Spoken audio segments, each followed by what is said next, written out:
Hi guys, for this video is mag-repair tayo ng charging pin ng Vivo Y11. So, mas maganda talaga guys maglagay ng flux. Ayan, para maalis siya agad. Then, nilinisan ko na guys. Then, nilalagay ko na yung bagong charging pin. Ayan. Nilagay ko ulit guys. Ayan, naglagay ulit tayo ng flux para mas madaling kumapit. Then, naglagay na tayo ng lead sa may paa niya guys. Yung apat na paa niya, lalagyan natin ng lead. Then sa may pin niya na 5 pins, kailangan natin maayos yung pagkakainang. Yan.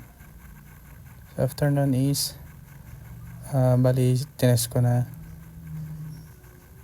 Yan, nag-charge na siya guys. Success yung pagka-lagay natin ng bagong pin. Yan.